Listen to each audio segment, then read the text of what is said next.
Located in the very center of the old world, the Empire of Man was founded long ago by a powerful warlord named Sigmar Heldenhammer, perhaps the most important single human in history. With axe, shield, sword, spear and bow did he lead the divided tribes of men, uniting them against northern invaders, barbaric hordes of greenskins, wandering wild creatures and more. Once he felt his mission on this world was done, Sigmar disappeared beyond the borders of his empire and was never to be seen again. It is said that his legendary figure ascended to godhood, despite leaving what is now known as the Empire of Man in a state of unification and advancement. It hasn't been free of testing times and tribulations.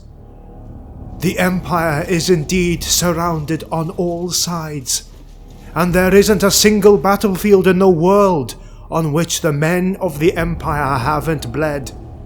From the continent spanning jungles of far Lustria to the ever-changing sand dunes of the Southlands, no one can say that mankind hasn't fought for its right to survive and advance their society in a world full of constant danger. From the north, vast armies devoted to the ruinous powers march without stop to burn the civilization of men to the ground. From within, the influence of chaos seeks to grip and bend them. But the men of the Empire stand strong as a light against the darkness. But there is another ancient enemy that seeks to trample the banners of men and lay waste to their sacred altars. The Beastmen, the Cloven Ones, tainted creatures of chaos. They are the result of man and beast fused together in an unholy process. It is said that they are the descendant of ancient humans corrupted and twisted by the influence of chaos at the dawn of chaos's coming into the world when the polar gates collapsed. Proud of their origins, they have existed for a long time. The lands of the old world used to be their hunting grounds, the Blood Grounds. When Sigmar, the first Emperor of Man, came into power, the era of the Beastmen came to a close. The combined and organized forces of men drove them back to the deepest and darkest places of the world. But the children of chaos never forgot this era of supremacy, and they long for its return.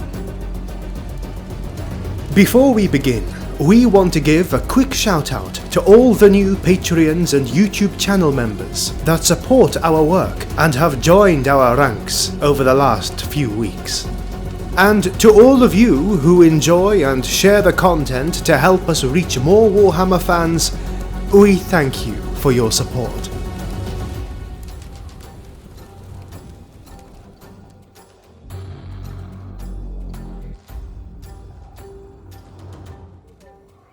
As the cold night surrounded the warm encampment of the soldiers, the horses grew desperate.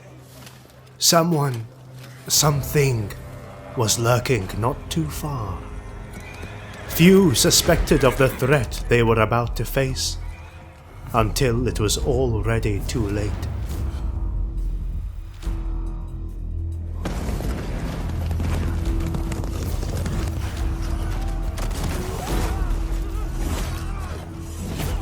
The men of the Empire were ambushed in the middle of the night, and the beasts that attacked them feasted well that night. They ate the soldiers and made sacrifices to their strange deities. Some men managed to mount their horses and escape, but the majority of the attacked men died on that night. I swear that they just came out of nowhere. When I heard Lester scream, I knew something was awfully wrong. I'd never heard someone scream that way. Before we truly realized what was happening, we were surrounded, and everybody panicked. I consider myself lucky just to be here alive today. but so many of my brothers in arms died terrible deaths.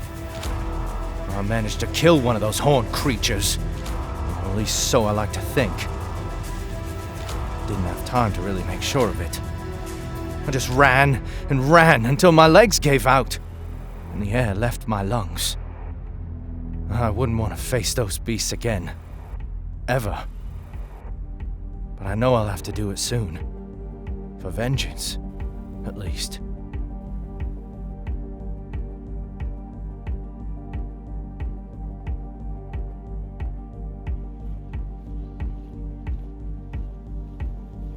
Not too long after, an Imperial detachment was dispatched to the location of the attack.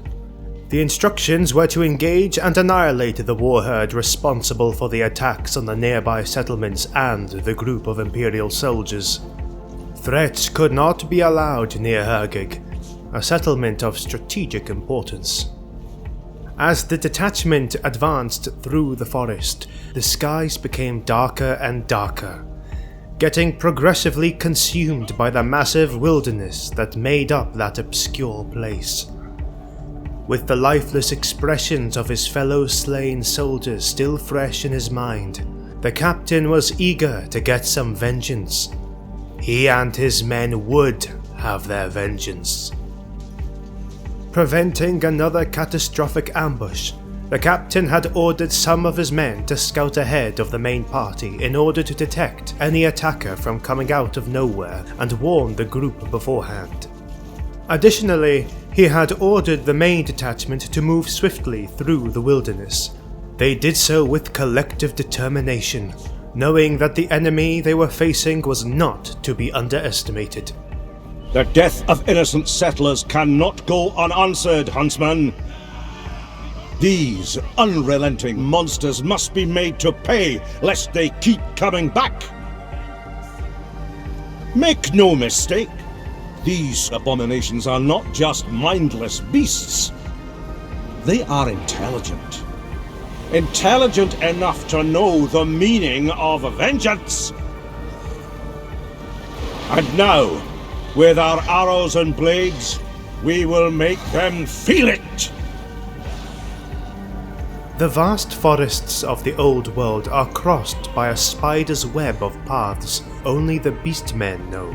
These are the beasts' paths, and through them do the cloven ones move, making the forest theirs.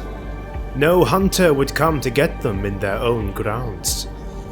The children of chaos were the hunters, and the men of the Empire were prey, and they would prove it, and take delight while doing so. Gores and ungores stalked through the undergrowth to encircle and hem in the enemy line, moving into the most advantageous positions. When the time was right, they would spring horribly effective ambushes upon the flanks and rear of the enemy detachment. With no apparent signal, but all somehow coordinated, the bloodthirsty beastmen surged forward for the kill and fell upon their prey as the air was filled with screams and a terrible cacophonous braying by the warherd.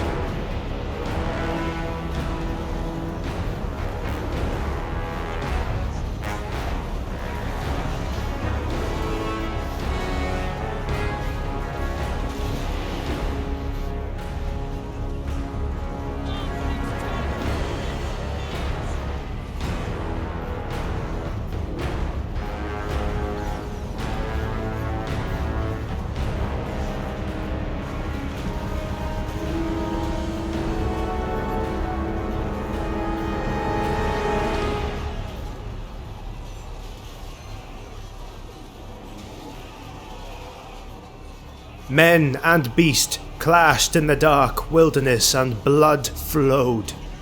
Shields against horns, swords against axes, it all soon became a full-blown battle as more and more beasts emerged from the darkest of places and charged against the line of men. The fight was bloody, as both parties fought with all their might, both sides having their hearts filled with a desire for vengeance. Many men became beasts that night. fighting the children of chaos even with their bare hands when they had lost their weapons. The dreadful sound of war horns and drums choked the air, and the warherd brayed and chanted as they killed. The bloodlust only increased as the butchery continued. Eventually, the defensive line of the men of the Empire began to break. The hulking minotaurs and massive armored bulls could not be contained and were making a difference in the battle, opening flanks and holes in the formations for the Gors and Ungors to attack through.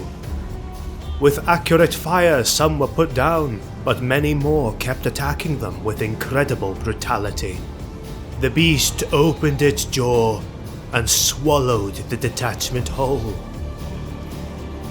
No survivors made it out on that terrible day.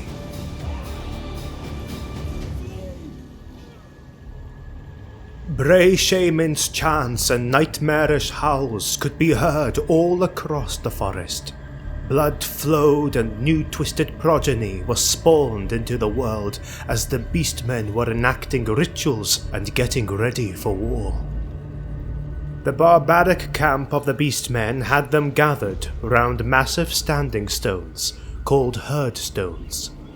These are considered sacred by the beasts, and many bloody rituals take place around such structures to please the dark gods. Herdstones grow out of ancient meteors that once gave rise to the Beastmen breeds and are hidden in the darkest, most overgrown parts of the woods where strange magical energies flow heavily. The hills of bones and rusty blades piled up around these strange rocks forces one's mind to imagine the sinister offerings and sacrifices that take place within these grounds. To the Beastmen, the old world was their hunting grounds. The Blood Grounds, a place they could roam freely and hunt whatever they pleased. When the men of the Empire were able to get together and fight as a unified force, they were driven out of their lands, into ever deeper and hidden territories. In those dark places, they made their homes, but they long for their return to the wider lands, to hunt and have their prey at their disposal. When the sun rose, the beasts emerged from the forest. Uncountable horned creatures advanced towards their new prey. They would take the settlement of Hergig. The banners of men would be burnt, and the heads of the sons of Sigmar would be put on stakes. By that night, they would all be dead, slaughtered like cattle, and their homes defiled.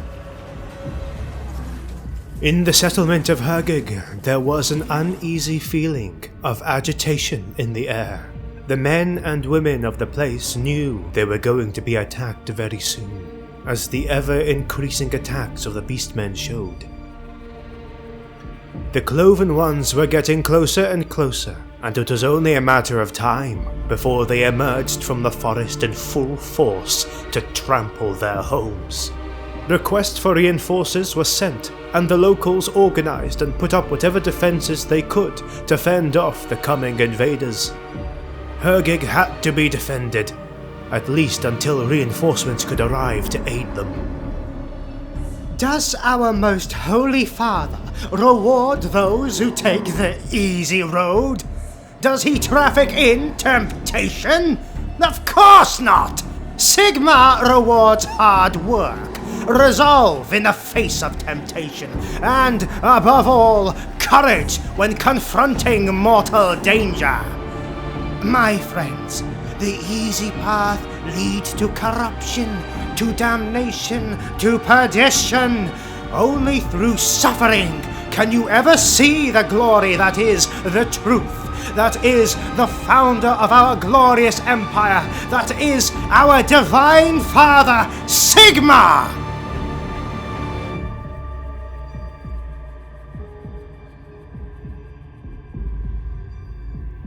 In the settlement of Hergig, defences were mounted, and the few but valiant men assumed defensive positions when they saw the horde coming.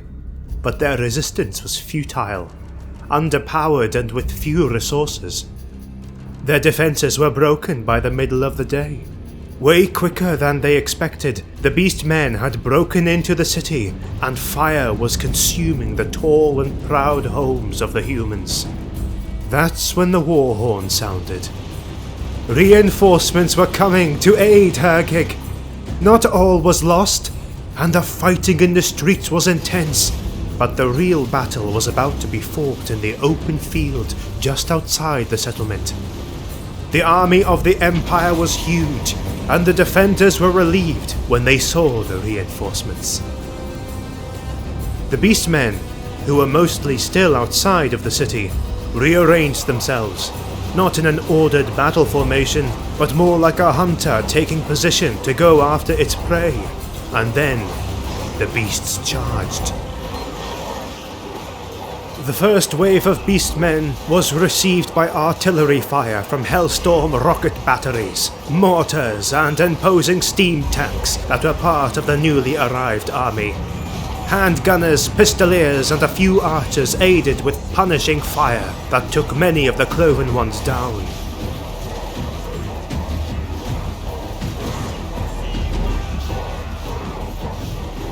A burning head made of white-hot fire came alive just as the hordes were advancing.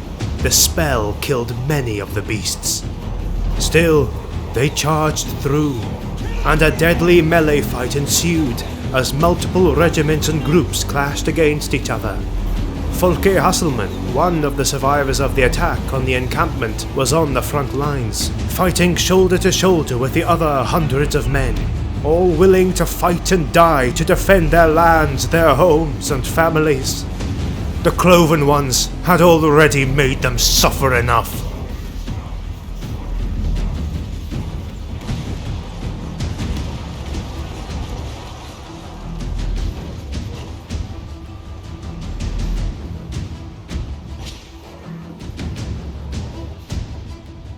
At the center of the horde were the heavily armored Bestigors, equipped with huge axes taken from the treasures stacked at the base of their herdstones. These beastmen hacked into the enemy with raw strength and hatred. Each heavy blow aimed to separate heads from shoulders and to break bones apart. The battle lasted for hours.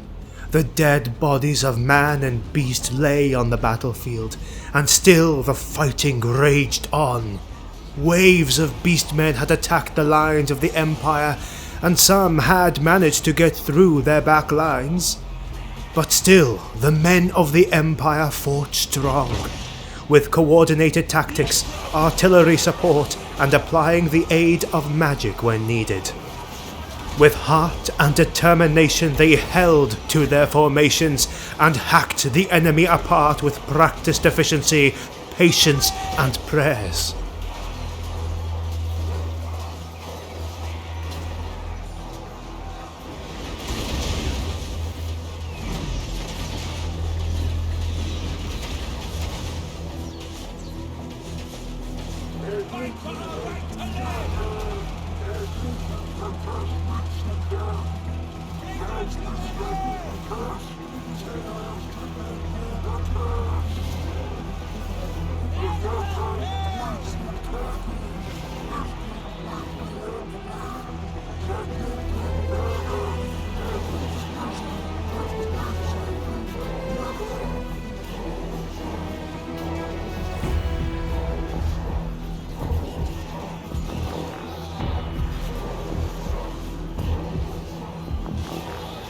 As hours passed, the balance began to tip on favor of the Empire. The Beastmen were getting picked up, their will to fight was fierce, and their fury fully unleashed. But it was all inconsequential. The overwhelming artillery fire and constant ranged attacks by the pistoliers and handgunners did not allow for the Beastmen to attack in a coordinated manner, and as such, they made for easy targets for the men of the Empire. What closed the battle was a decisive charge from the Reiksguard Knights that sent many creatures flying through the air with broken bones and shattered horns.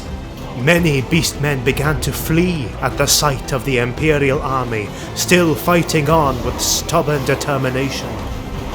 With faith, steel and gunpowder had the Empire won the day, a day to be remembered as the day that humankind tamed the terrible beast. Many valuable lives were lost, and entire sections of Hergig had to be rebuilt after that. But it was a victory nonetheless.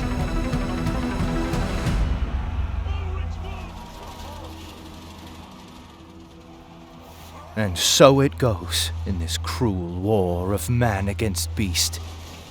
A never-ending spiral of violence and retribution that will see no end, until either beast or man are fully annihilated from the world.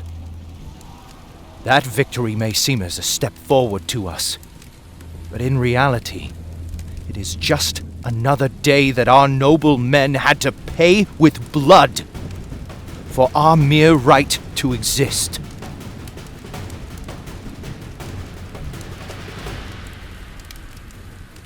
On this channel, we are putting together narrative Total War cinematic battles and Warhammer lore videos. A special thank you goes to our Patreon supporters who help us in the making of more content. You can also join Patreon and earn extra perks while supporting the videos to come. Find the link in the description below. Make sure to subscribe, and thank you for watching. See you on the next one.